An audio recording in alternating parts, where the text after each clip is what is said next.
బాలమూర్తి గారు ఉన్నారు. ఆయన ఒక కన్సల్టెన్సీ కంపెనీని రన్ చేస్తున్నారు. రమేష్ గారు, మీకు ఏమర్థమైంది ఈ ఎపిసోడ్లో?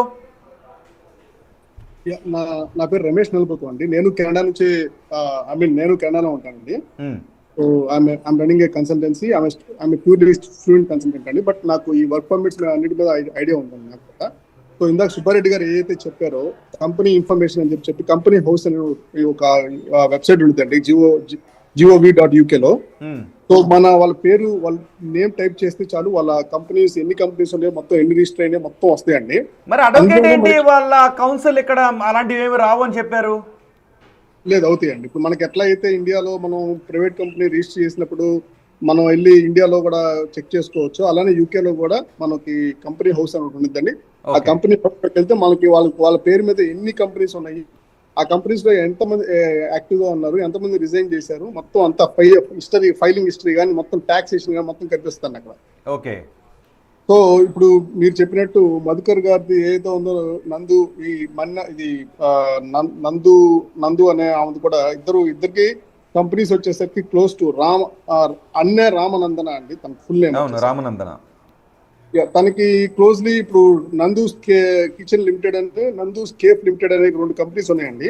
ఈ ఎస్టాబ్లిష్మెంట్ కూడా 4th May 2023 Nandu's kitchen establish చేశారు. స్టిల్ తను ఇప్పుడు యాక్టివ్ గానే ఉన్నారు కంపెనీకి. అలానే నందూస్ కేఫ్ లిమిటెడ్ వచ్చేసరికి రీసెంట్ గా ఈ అలిగేషన్స్ ఎప్పుడైతే స్టార్ట్ అయినాయో 15th May 2026 రిజైన్ చేసి పెట్టుకున్నారండి. తను రిజైన్ చేశారు. మీకు మీరు వెళ్తే కనుక సుబ్బారెడ్డి గారు చెప్పినట్టు మీరు ఆ వెబ్సైట్ లోకి వెళ్తే మీకు క్లియర్ గా రిజైన్ చేసినట్టు కూడా. అలానే smile health care services limited అని చెప్పి ఆ కంపెనీ కూడా రిజైన్ చేశారంట. అది రిజిగ్నేషన్ వచ్చి రీసెంట్ గా ఏం జరగలేదు, 9th July 2024 జరిగిందండి. ఎందుకు రిజైన్ చేస్తుంటారు? ఈ ఆరోపణల కారణంగానేనా? ఒకవేళ రిజైన్ చేయకుండా అందులోనే ఉంటే ఏం జరుగుండేది? ఆమె రిజైన్ చేయకుండా ఉంటే ఏం జరుగుండేది అంటే, ఇప్పుడు ఎవరైతే తను చెప్తున్నారో ఇప్పుడు నందూస్ వరల్డ్ వల్ల మోసపోయారు మీకు లైవ్ లో ఎవరైతే ఉన్నారో అక్కడ, సో వాళ్ళు ఇందాక చెప్తున్నారు కదా నందూస్ కేఫ్ అనేది మేము పెట్టబోతున్నాం అని చెప్పారు కదండి. సో ఆ నందూస్ కేఫ్ అనేది ఇదేనండి. ఆ కేఫ్ ఆ కంపెనీకి సంబంధించి తన రెసిగ్నేషన్ మొన్న 15th May 2026 పెట్టారండి. అంటే రిజైన్ చేయకపోతే ఏంటంటే తను బాధ్యురాలు అయిద్దంట ఆ కంపెనీకి. ఒకవేళ మిస్టేక్ చేస్తే so she will be the responsible person for that company. A mistake చేసింది. కరెక్టే. ఇప్పుడు మీరు అన్నట్టుగా ఇదిగో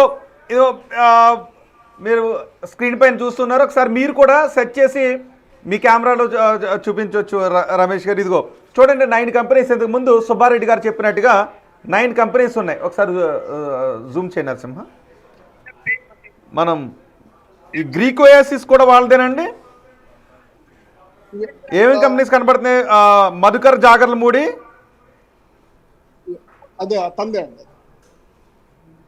ఒకసారి సెర్చ్ చేస్తే ఇంతకుముందు అడ్వకేట్ ఏం చేశారు అంటే అసలు ఏముంటాయో తెలియదు, వాళ్ళ పేర్లు తెలియవు అని ఏదో చెప్పారు. కానీ ఒకసారి చూస్తే ఇదిగో ఇంతకుముందు సుబ్బారెడ్డి కూడా చెప్పారు.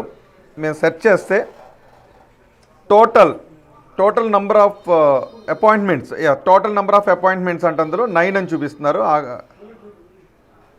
ఇదిగో మధు జాగర్లమూడి. మీరు ఈ వెబ్సైట్కి వెళ్ళి ఇక్కడ సెర్చ్ చేస్తే వాళ్ళ పేరు మీద ఏ కంపెనీ ఏంటండి రమేష్ గారు? గ్రీక్ ఓయాసిస్ లిమిటెడ్ అండి. గ్రీక్ ఓయాసిస్ లిమిటెడ్ యాక్టివ్ గా ఉంది. తర్వాత chicken on the wheels. Okay, chicken on the wheels అండి. సో నెక్స్ట్ వస్తే నందూస్ కేఫ్ లిమిటెడ్ అండి. స్టిల్ మధుకర్ గారు ఈ కంపెనీస్ అన్నిటికీ యాక్టివ్ గానే ఉన్నాడండి. సో ఓన్లీ నందు గారు మాత్రమే ఆ నందూస్ కేఫ్ అనే కంపెనీకి తను ఇన్యాక్టివ్ అయ్యారు, అంటే రిజైన్ చేశారు. అలానే మోడర్న్ కన్స్ట్రక్షన్, వీళ్ళు ఏం చేశారంటే డిఫరెంట్ సెక్టర్స్ లో వీళ్ళు ఒక్కొక్క కంపెనీ రిజిస్టర్ చేసుకుంటూ వెళ్ళారండి. ఇప్పుడు మీకు చూసుకుంటే కన్స్ట్రక్షన్ కి సంబంధించి మోడర్న్ కన్స్ట్రక్షన్ అనే కంపెనీ రిజిస్టర్ చేశారు. అవునవును, కన్స్ట్రక్షన్, హెల్త్ కేర్ లో కూడా ఉన్నారు.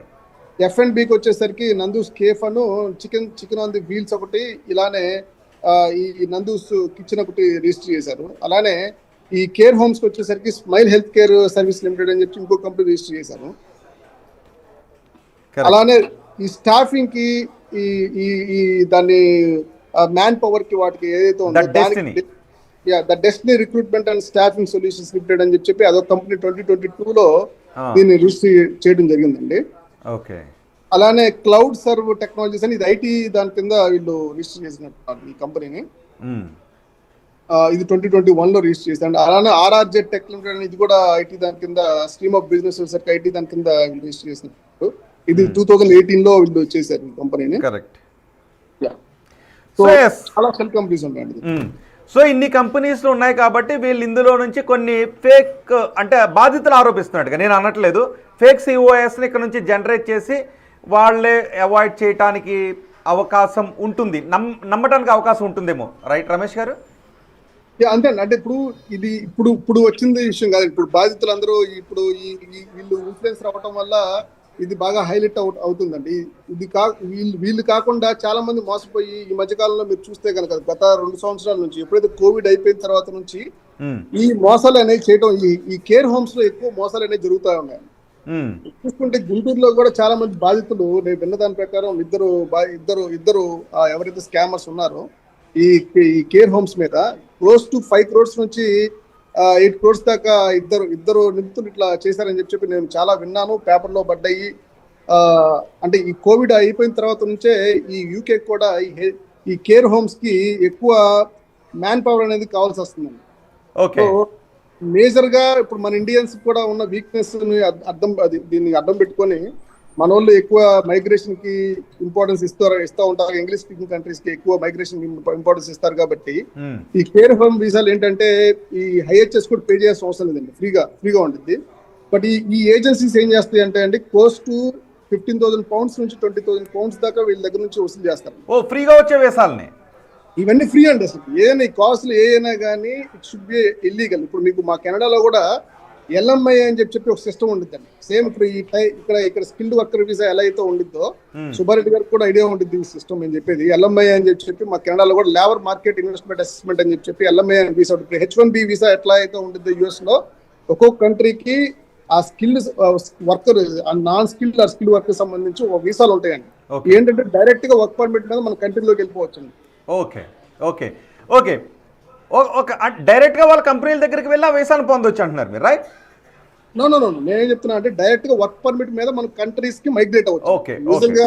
యూజువల్ గా ఏంటంటే అండి, వర్క్ పర్మిట్ మీద వెళ్తే చాలా మంది ఏమనుకుంటారంటే ఈజీగా మనకు అక్కడ జాబ్ చేసుకుంటూ ఈ పిఆర్ కూడా, ఎందుకంటే ఎక్కువ మంది వెళ్ళేది వర్క్ పర్మిట్ మీద. ఎందుకంటే అండి ఈజీగా 5 సంవత్సరాల్లోనో లేదా 4 సంవత్సరాల్లోనో మన పిఆర్ అనేది అయిపోగొట్టుకోవచ్చు.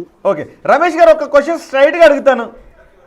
సుమారు ఎంతమంది తెలుగువారు ఏడాదికి ఇలాంటి వీసాల కోసం ప్రయత్నం చేస్తూ ఉంటారు? ఎంతమంది మోసపోతున్నారు ఇప్పుడు ఈ బాధితులు? ఇంకొన్ని కన్సల్టెన్సీస్ కూడా ఉండొచ్చు. సుమారు మీకు తెలిసిన మటుకు ఎంతమంది మోసపోతూ ఉండొచ్చు? క్లోజ్ టు ఇది hundreds లోనే ఉంటారండి. మోసపోతున్న వాళ్ళలో మోర్ దెన్ hundreds లోనే ఉన్నారండి ఇది మాత్రం. ఎందుకంటే పాపం చాలా మంది కష్టపడి 15 lakhs 20 lakhs కష్టపడి ఆ డబ్బులు సంపాదించి ఇలాంటి ఫేక్ పీపుల్ మాయమాటలు చెప్పి వాళ్ళ అవసరాన్ని అడ్డం